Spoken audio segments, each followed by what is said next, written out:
Bonjour tout le monde et bienvenue à un nouvel épisode de Parlons Lutte avec Luciani Libre.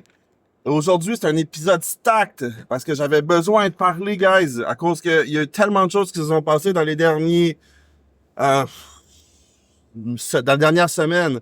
Alors, je vais parler de Netflix et de Raw qui a commencé hier. Je vais aussi parler de Hulk Hogan et je vais parler brièvement de mon heel préféré, Dominique Mysterio. Alors, on commence parce que je crois en Luciani. Parce que je crois en Luciani. Alors, bienvenue à un nouvel épisode de Parlons Lutte avec Luciani Libre. Hier était le grand jour. Hier était le jour où on a vu Netflix présenter la lutte de la WWE pour la première fois. Et puis, ça a été vraiment... C'est vraiment... Oui, ils mettent de la sauce en Christophe quand ils parlent de ça. En disant que c'est l'histoire. Mais c'est vrai quand même pour plusieurs raisons, OK? Puis, il y a une des choses que je veux parler aujourd'hui, c'est des ratings qui sont en chute libre dans la NBA. Puis, je vais faire le lien avec Netflix. Puis aussi, les ratings sont en chute libre aussi dans la NHL. Puis, je pense que la NBA et probablement la NHL au même égard, a beaucoup à apprendre de ce qui s'est passé dans la WWE dans les dernières semaines. Donc, euh, avant de rentrer dans le détail du Netflix, un petit peu d'informations par rapport à la NBA. La NBA, en ce moment, ont perdu 20% d'audimat par rapport à la même date l'année passée, qui est incroyable. On pourrait croire que ils ont perdu 20% dans les 20 dernières années ou quelque chose comme ça. Non. Par rapport à l'année passée à la même date, il y a 20% moins de personnes qui syntonisent la NBA. Et puis, il y a beaucoup de gens qui donnent toutes leurs explications. Ils ont leurs raisons qui croient qui peut être la source de ça. Puis moi, il y en a quelques-unes qui m'ont frappé puis que je vais vous partager à l'instant même. Il y en a une d'entre elles qui est la difficulté de trouver la game qu'on veut regarder. Je pense que vous êtes au courant. Nous autres, au Québec, on a Sportsnet, on a RDS, on a TSN. Il y avait TVA Sport, je suis pas sûr que ça existe encore. Puis, si tu voulais regarder un match, il fallait que tu ailles sur un. Si tu voulais regarder un autre match, il fallait que tu ailles sur un autre. Ce qui rendait le tout difficile. OK? Là,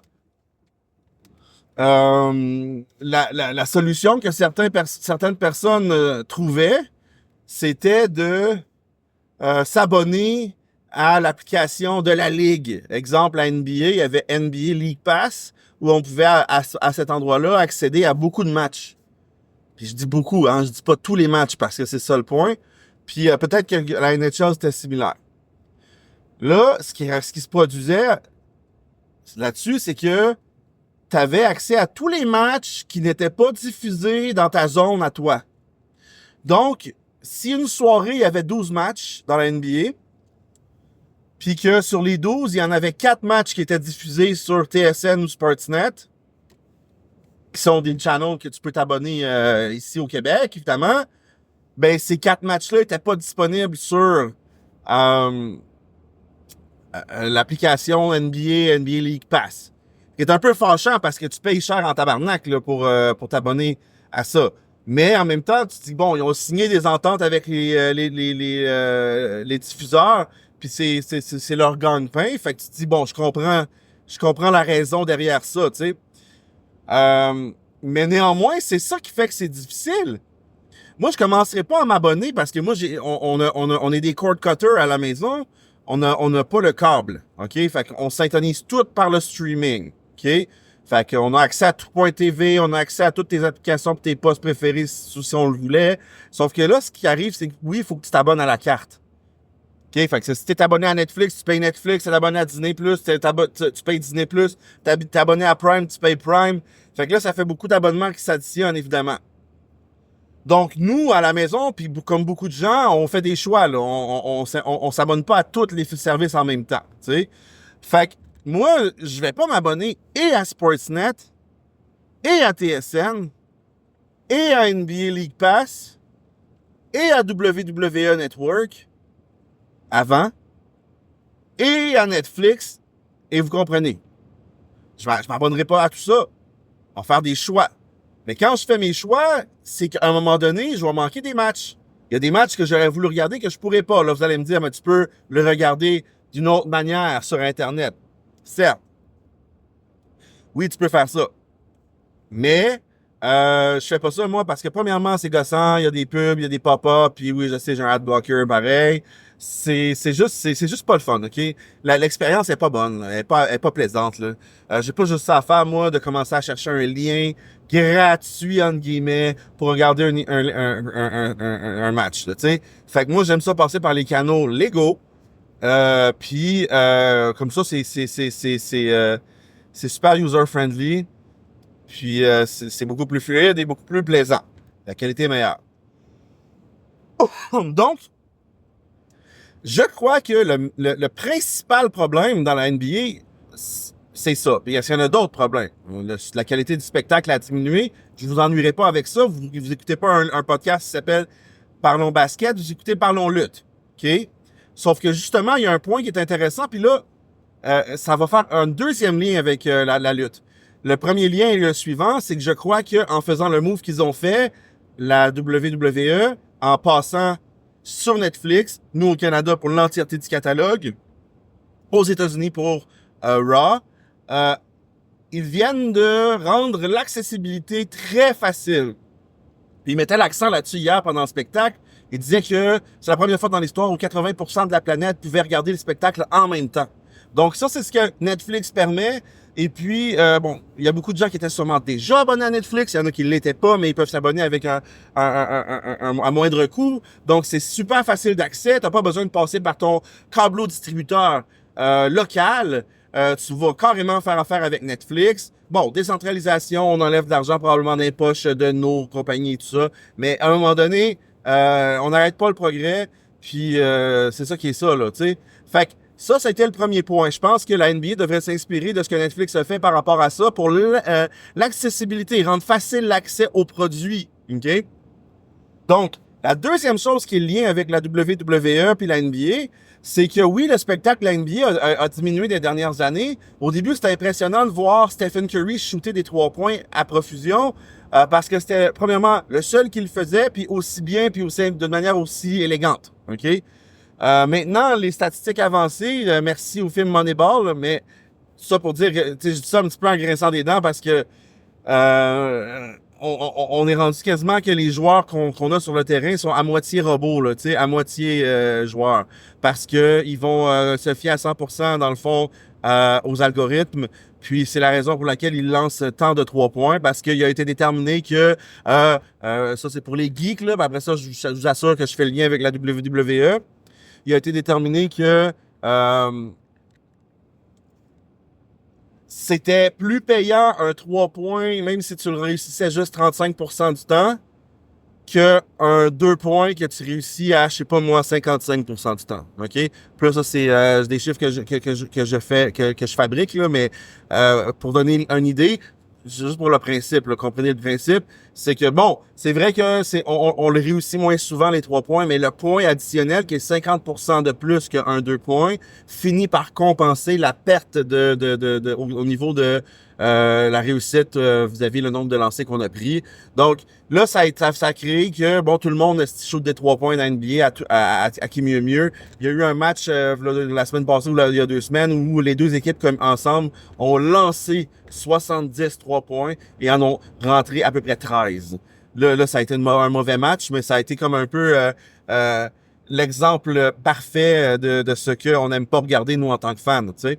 Mais il y a une autre chose qui a fait que le spectacle a diminué et qui est devenu moins intéressant, et c'est la chose suivante. dans la NBA maintenant, quand il y a un jeu spectaculaire ou un dunk dans la face de quelqu'un, tu peux plus, qu'il appelle taunt, ok? Tu peux plus, faire ton frais dans la face de celui que tu viens de battre. Tu peux pas juste faire comme, dans ta face! Puis, ou le regarder avec une air menaçante. T'as plus le droit de faire ça. À la seconde que tu le fais, tu as une faute technique, ok? Donc là, c'est sûr que ça a aseptisé énormément les rivalités. Si à la minute où tu commences à vouloir démontrer de l'émotion, c'est perçu comme de l'intimidation, et on donne une faute technique, ben là, ça veut dire que la plupart des gens le font juste plus. Puis, ça fait vraiment, comme je vous disais, un sport avec semi-robot, semi-humain, là, tu sais. Fait que nous, on regarde ça pour l'émotion pure que ça nous procure.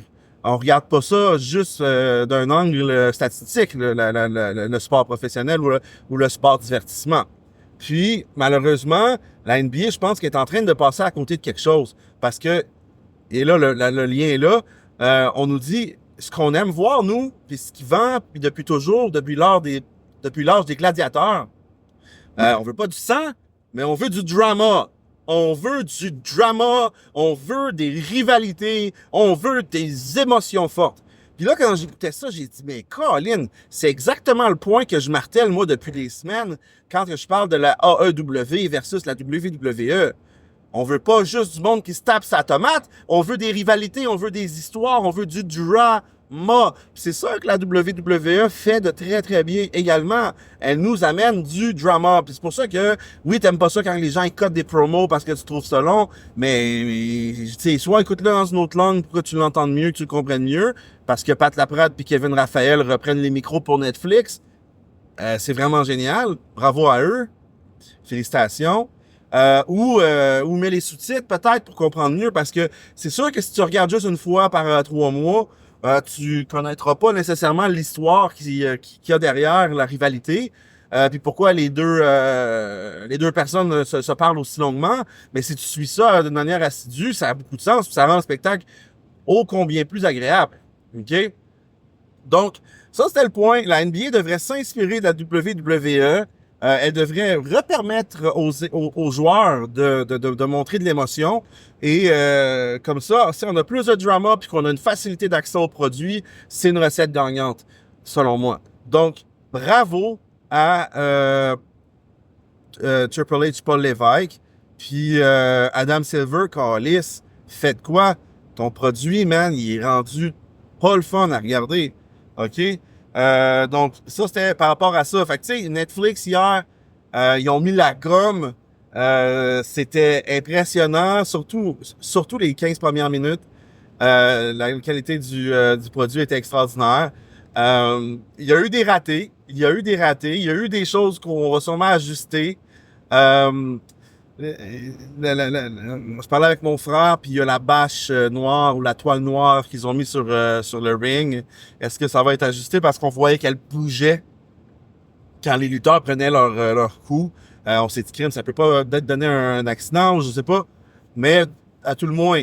Un autre semi-raté, avant de parler du raté de la soirée, c'était... la foule était mi-figue, mi-raisin à certains moments. Même au début, quand Triple H me leur demandait de crier, ils criaient, tu sais, mais il me semble que ça aurait pu être plus intense que ça, tu sais. Puis, quand The Rock est venu, là, c'était à son apogée. Ça, c'était quand même nice. En passant, The Rock, il a oublié une ligne, hein, tu sais, à moins qu'il pense que la foule l'a dit à sa place, pour ça qu'il l'a pas dit, mais c'était weird. Parce qu'il a dit « Do you smell? » Puis après ça, il a attendu longtemps. Puis après ça, il a dit « It's cooking ». Mais il pensait sûrement qu'il avait dit « Do you smell what the rock is? Do you smell what the rock is cooking ». Mais il avait pas dit « What the rock ». Fait que ça a juste fait « Do you smell it's cooking ». Fait que là, j'étais comme « Oups ». Mais sinon, la foule était au rendez-vous pour ce moment-là. Donc, moi, je trouvais ça génial. En revanche, j'ai trouvé que quand ils ont fait venir John Cena, ça aurait pu être bien plus hot que ça. On dirait que c'était comme le monde avait comme plus d'énergie pour crier, je sais pas quoi. Donc, je sais pas, man. Je commence à me demander si c'est pas Los Angeles le problème. On a voulu faire ça là-bas parce que c'est tout le temps ça, hein, la le côté hollywoodien de l'affaire. Mais bon.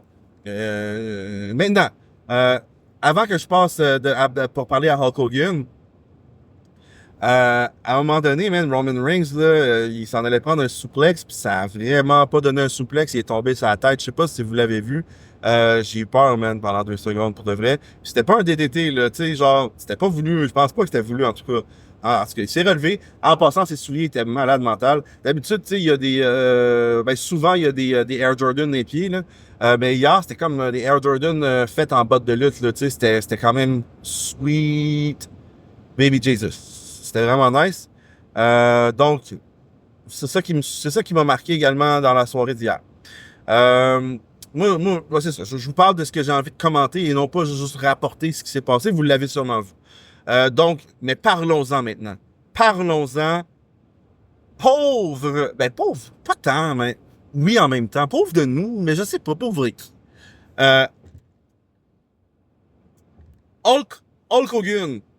Hulk Hogan, colique, c'était difficile à regarder quand il est venu pour faire la promotion de son nouveau breuvage, sa bière Real American Beer, puis qu'il s'est fait huer à se faire sortir de l'amphithéâtre. Je l'ai trouvé très professionnel d'avoir continué sa promo comme si de rien n'était, mais c'était vraiment awkward. Sérieusement, j'ai vécu un malaise. J'étais dans mon bureau puis je regardais comme plus l'écran, je regardais ailleurs comme si ça allait aider à dissiper le malaise.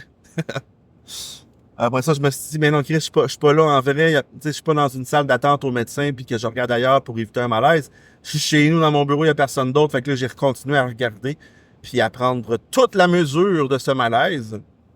Mais dans le fond, ça a tout de suite sorti ces réseaux sociaux, ce moment-là, comme un moment fort, malheureusement, de la soirée. Et on nous dit que il y a plusieurs raisons pour lesquelles c'est arrivé. Une des raisons, c'est que Hulk Hogan, c'est un républicain genre vraiment vocal. Il a soutenu Trump là, en faisant des promos puis tout ça pour lui. Que Los Angeles, c'est 95% démocrate, là, Kamala Harris. Fait qu'il y a probablement une raison politique pour laquelle il s'est fait huer à ce point. Il y a aussi les commentaires racistes qu'il a fait à travers les années. Donc là, cet homme est souvent associé à ces commentaires-là, même jusqu'à aujourd'hui encore. Donc, ça a été vraiment un move questionnable de la part de Triple H, je pense, de l'amener à cet événement-là. Je pense que c'était pas nécessaire, mais probablement que ça l'était au niveau contractuel, puisqu'ils ont signé une entente avec la WWE pour faire la promotion de la bière, là, de la Real American Beer. Probablement qu'il était contractuellement obligé de venir lui-même faire la promotion à la première de Netflix, puis que malheureusement, ben, c'était à Los Angeles. Donc, c'est ça qui est arrivé, puis c'était triste à voir un peu au sens historique de la WWE. Mais voilà qui était ça. En terminant, je veux parler de Dominique Mysterio, mon heel préféré. Je te dis, man, c'est qui est bon. Hier, c'était fucking bon, là. Liv Morgan, elle a fait des moves de Eddie Guerrero, genre back-à-back dans le ring. On dirait justement pour envoyer un gros finger là, à Rey Mysterio, le père de Dominique, qui ont eu un échange sur le côté en passant qui était très drôle. Là. Puis Dominique, il a dit quoi? Puis son père il a fait comme, ben oui, c'est ça. Puis là, les commentateurs, ils ont dit, qu'est-ce qu'il t'a dit? Il dit, je sais pas, parce que je parle pas le bitch. C'est que c'était bon, man. Rey Mysterio qui parle de son fils de même. Ah, c'était bon. Fait que là, c'est ça, Liv Morgan, elle a fait le splash.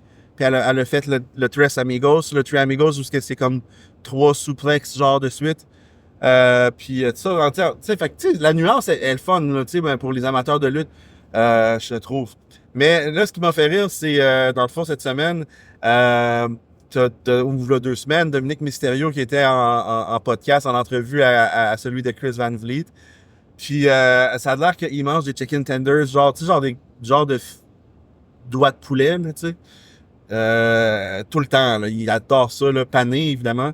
Il en mange beaucoup, beaucoup, beaucoup, beaucoup. Puis là, on lui posait la question, t'en mangerais-tu tout le temps? Et il dit, ben, si c'est disponible, oui. Si c'est disponible. Tu répondais, si c'est disponible, oui, tu sais. Puis à un moment donné, il lui dit, mais c'est quoi ta sauce préférée? Et il dit, oh, ranch. Je ne fais rien d'autre que la sauce ranch. Puis là, ils partent à rire un peu, tout ça. Puis là, dans les commentaires, il y a un commentaire qui dit, This is the most heel thing that Dominic ever did. To say that he only does ranch. Puis là, j'ai vraiment trouvé ça drôle. La chose la plus vilaine qu'il a jamais faite, c'est de dire qu'il mangeait ses chicken tenders juste avec de la sauce ranch. Un autre internaute de lui répondre, il, il, il accepte même pas le honey mustard, c'est un crime. Puis un troisième qui dit, au moins, il a pas dit ketchup. Fait que, je vous laisse là-dessus. C'est quoi votre sauce préférée pour vos chicken tenders ou vos chicken McNuggets, guys? Laissez ça en commentaire. On s'en rejase. Je vous dirai la mienne un autre jour si j'y repasse. Alors, c'était Luciani Libre pour un nouvel épisode de Parlons Lutte avec Luciani.